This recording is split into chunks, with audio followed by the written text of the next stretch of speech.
All right, it's your pal Mike Messier. I just want to comment. For whatever reason, I'm in a little bit of a better mood as it comes to pro wrestling these days, namely WWE, and to a much lesser extent, Impact Wrestling. The reason why I'm in a little bit better mood right now is because I haven't been watching wrestling. By that I mean I haven't been watching as much due to logistical considerations. I haven't been watching what's going on Raw. I haven't watched the whole program. I've been seeing highlights. Last night, for instance, I found myself on YouTube finding somebody very promptly bootlegged and put together some 26-minute compilation of the best of Raw from last night. So in 26 minutes, I watched this highlight reel, if you want to call it that. I did catch the pay-per-view for the most part, the Fastlane. And, I think like everybody else, I was most impressed probably with the Ruby Riott Charlotte match. I wish the commentators, although they probably don't know about this much, but I mean, they could have said something like, hey, Charlotte Flair defending against this unpredictable, wild challenger, reminiscent of her father, Ric Flair, defending against the late Bruiser Brody. They could have made some comment like that, just kind of build up both the champion as like the steadfast company champion against the wild and unpredictable, unruly challenger. Now, I saw a few people online who were kind of impressed by Ruby Riott getting a championship match, semi-main event, whatever they want to call it, so early in her WWE tenure, and saying that she's breaking the mold of all these women in the past for WWE. That might be true to an extent, but I mean, you've had Luna Vachons, you've had Lady Maxine's. I'm not sure exactly what mold. I mean, I think I know what they mean. Like the kind of, um, you know, clean cut Trish Stratus type, or some of the ladies they have now that are, kind of fitness model, beautiful. And Ruby has a different look. But I mean, if you look at, like I said, 1984, 1985, Lady Maxine or Mad Maxine go way back. I mean, Lady Maxine was really supposed to be something big for WWF at the time. Was even promoted to be on the Rock and Wrestling cartoon. So I mean, it's not that they've had a thing with against women who have a different look. It is what it is. But beyond that, I've been enjoying kind of just checking in with wrestling. I guess the thing is, if you're going to have cable TV, for the most part, like I have for most of the existence of Raw or whatever the fuck, if you find yourself looking for some great big payoff these days from Monday Night Raw for a 3 hour show, well, maybe I've just learned the hard way that you can't expect much from Raw or from Raw 25. You just have to kind of, maybe they're just a highlight show now. Maybe they're just a GIF show or a YouTube link or a clip show or a did you see what happened type of thing. If you're really going to invest the time of your own choosing, 3 hours a week or a Monday night to WWE, the game might be on you. Maybe they're just not qualified to do that anymore. So just kind of reducing my Monday Night Wrestling.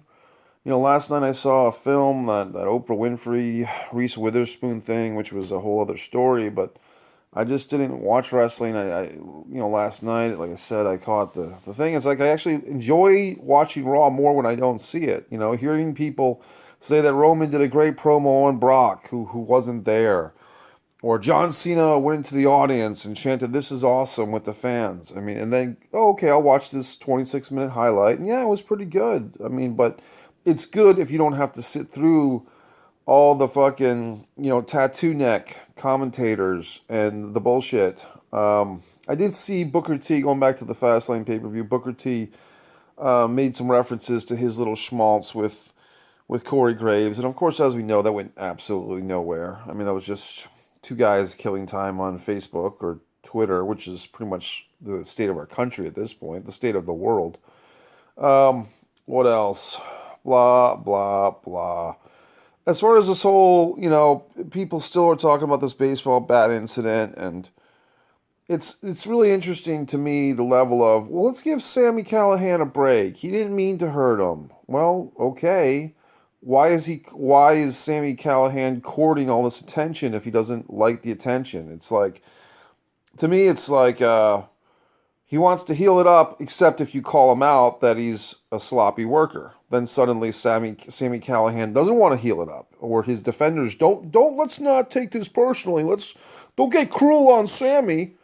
Why not? I mean, it's, guess what? Bernard Getz took criticism, okay? I mean, if you're gonna do something as outlandishly stupid as whack a guy with a baseball bat in the skull under any circumstances, and you're gonna get a little critique. So I don't quite understand this hashtag, don't blame Sami, when he's the guy swinging a bat and he's the guy courting all the attention. You can't have it both ways. So it's like, look, if you're a sloppy worker, if you're a backyard wrestler in a Impact on Pop Ring, swinging baseball bats at guys' orbital sockets, then take the hit, so to speak. Take the critique, take the criticism that you're insufficient and you shouldn't be in a major promotion.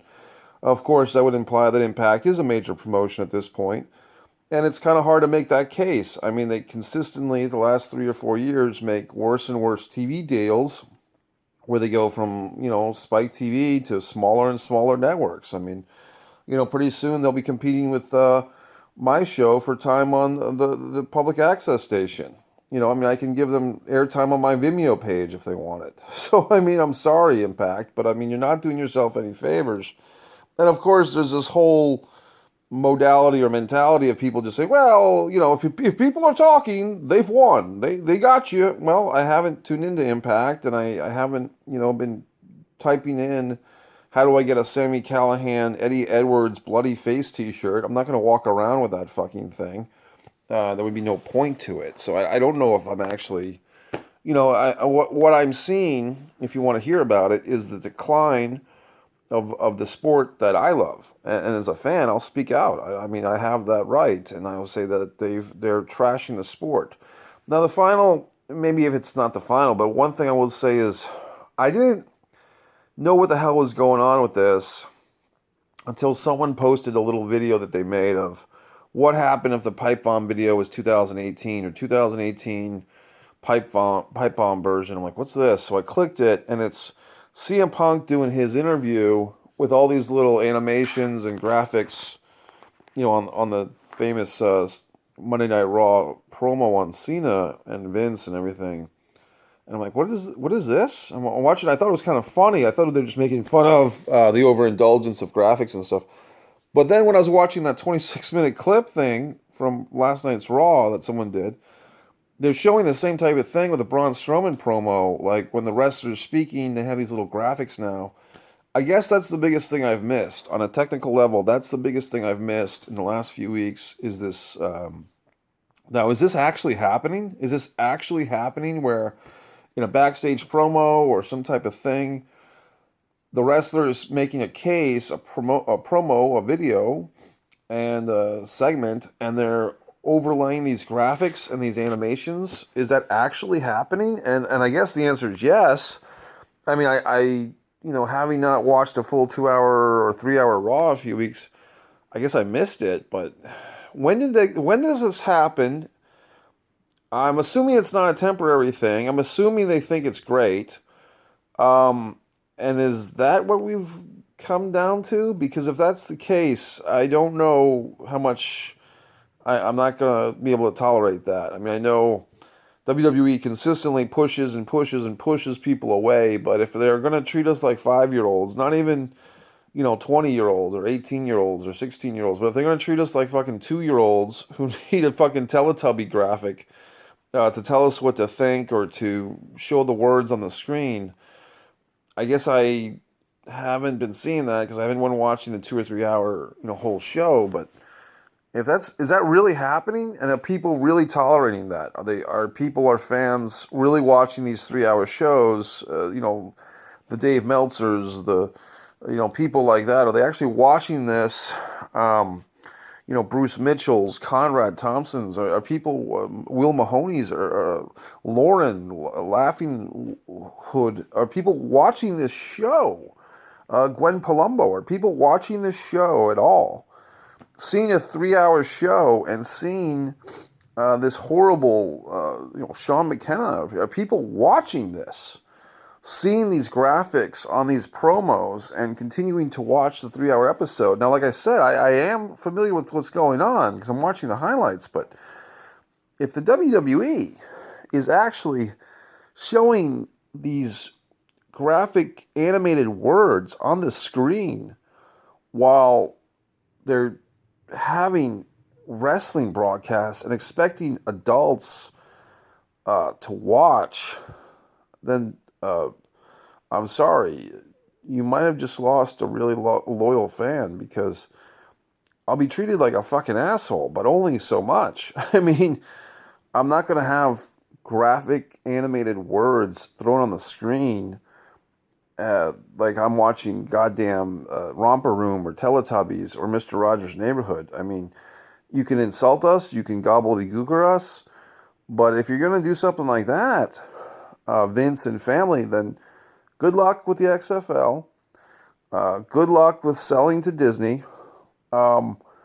And, we're going to make reparations for other wrestling fans, because we're not going to have that. That's just not going to fly, okay? So if you want to do that with your wrestling, if you want to think that that's the trend, and that Pyro was very 1998, but these graphic animated words are somehow 2018, I'm sorry. It's not going to fly with me.